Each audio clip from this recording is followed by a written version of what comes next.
Good afternoon to you all.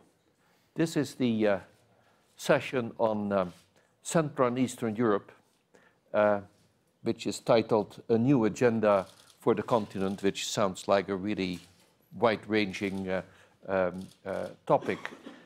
It's a uniquely qualified panel, quite unique actually for Davos, because it has three presidents of three countries in Central and Eastern Europe, and shortly to join us, the Commissioner for Neighbourhood Policy and Enlargement. So very welcome to all three of you. You don't need introductions. You're all well known. You're front page material. Now, President of Lithuania, President Dalia, which is much easier to pronounce than her family name, as she knows. You are first to speak. So what is specifically so important for you in these new coalitions in your own region? Yes, we are 28, and it's natural that in Europe we're starting to group a little bit by interests, and it is sometimes geographical grouping, sometimes it's Free Seas Initiative. Also, it depends not only inside Europe how we group, but also our attitude towards the interests of countries outside Europe.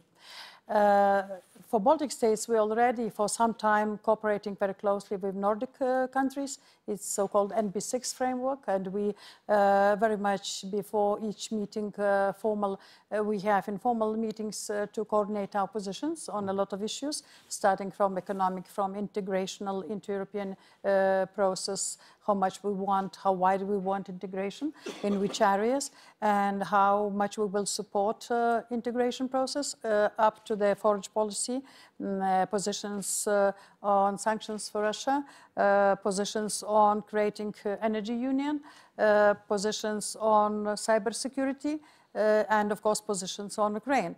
So from this point of view, it's nothing surprising. These groupings are natural, they are efficient, because it helps us to be supported, especially for smaller countries. It is important to have some kind of caucuses or coalitions inside. They're not at all against anybody. They're opposite. They are supporting and giving us capacity to and leverage to make our voice heard and our positions to be supported. And really, our group very much supports the new tendency, as I call Europe is back, because Europe today back because it is new leadership, committed leadership. We know that we will be going deeper, integrating ourselves, because the challenges of competition from outside, the challenges of external threats, the necessity to be very fast in creating energy union, in finalizing digital union or market, of course external disturbances with Brexit, with some military drills around our borders, and of course the Ukrainian situation is very much influencing our European Union position and our willingness and understanding that we need to integrate.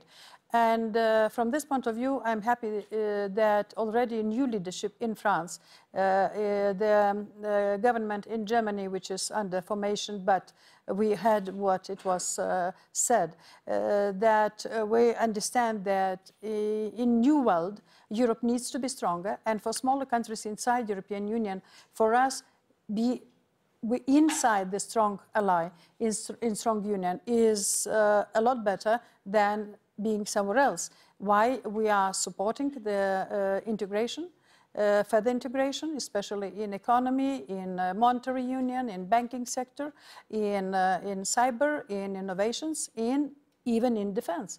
Europe is now becoming more and more united behind the idea to invest more in its own defense, not duplicating NATO, just adding to NATO, and especially adding in the areas where NATO not yet investing enough. I mean cybersecurity, informational security, battle against fake news. All this Europe starting to take seriously and investing more and more. So here our region our countries were very much supportive, and there is no contradiction between any groupings or Visegrad or North and Baltic countries.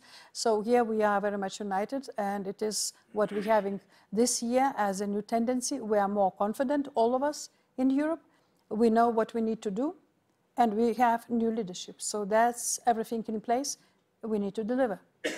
So what would be your priority for the first action step? I mean, this is a wide program which you're supporting. What comes first? Defense or energy security? In our region, of course, defense is one of the largest priorities because we are on the eastern flank of NATO territory. And having in mind and seeing the Zapad exercises, it is clear that for us, security and defense, it is a priority. And cybersecurity, including new challenges, new forms of threats, are a priority. And we are very active in European Union and in NATO, preparing NATO summit. And Lithuania already proposing a lot of ideas on cybersecurity, and these ideas are taken by Europeans and NATO. And we will be investing further because our own experience on the border is very clear that this is a threat unconventional, but this threat is even more dangerous than direct conventional threat, which is probably less possible and comparatively with the unconventional threats. For example, for us, Lithuania, also energy security is important, not only from the point of view of nuclear plant security, but that the nuclear plant in Belarus on our borders is built by Russians, of course, and it is could be used as a nuclear threat, as unconventional weapon. That's a problem. And why Energy Union for Europe is the same agency, the same importance as any other union, and not only defense, but energy security, unconventional security. All this matters now more and more.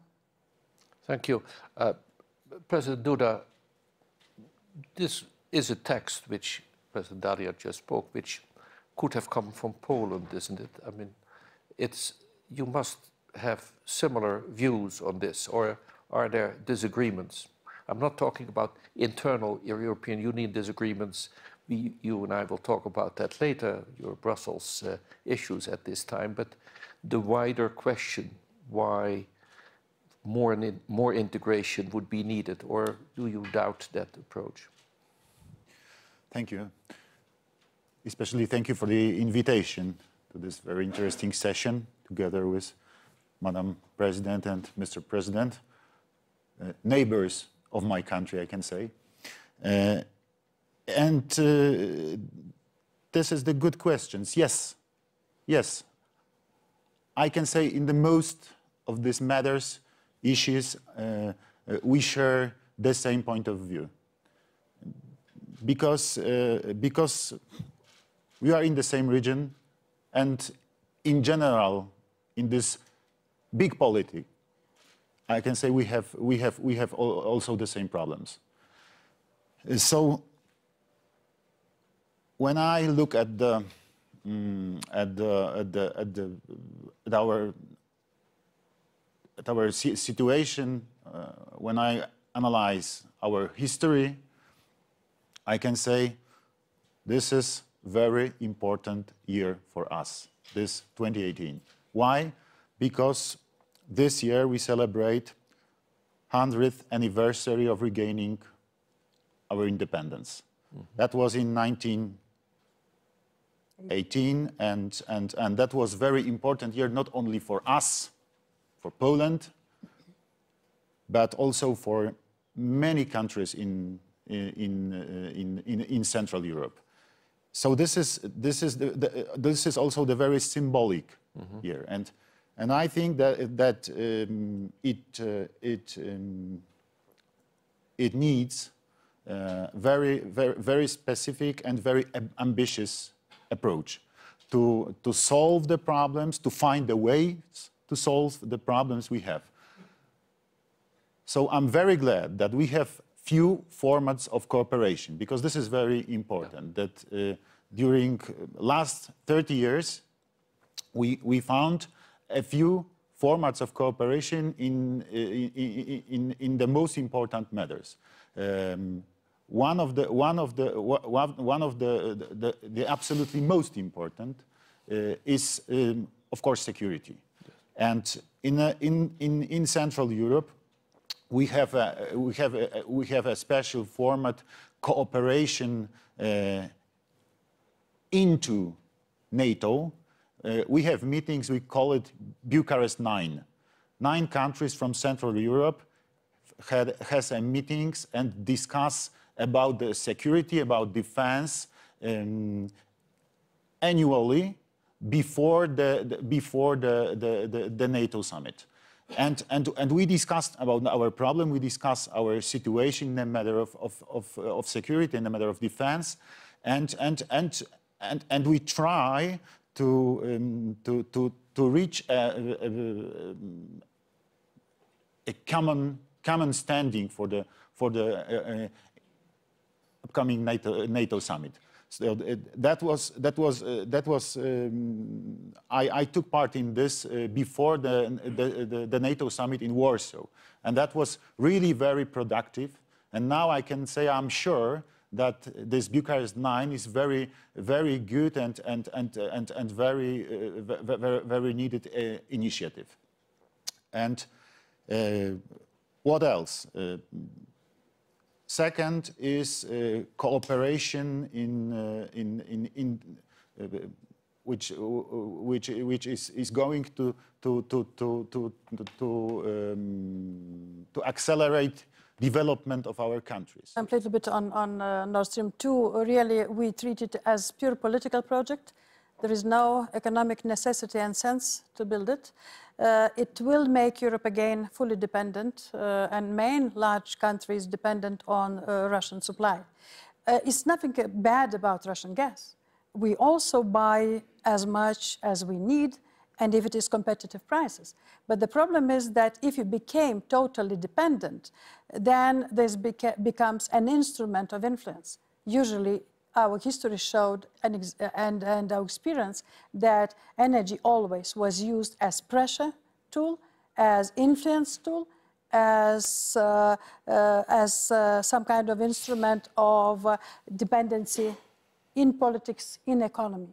And today Europe is, instead of creating energy union with diversified sources, again falling in the same path of dependency.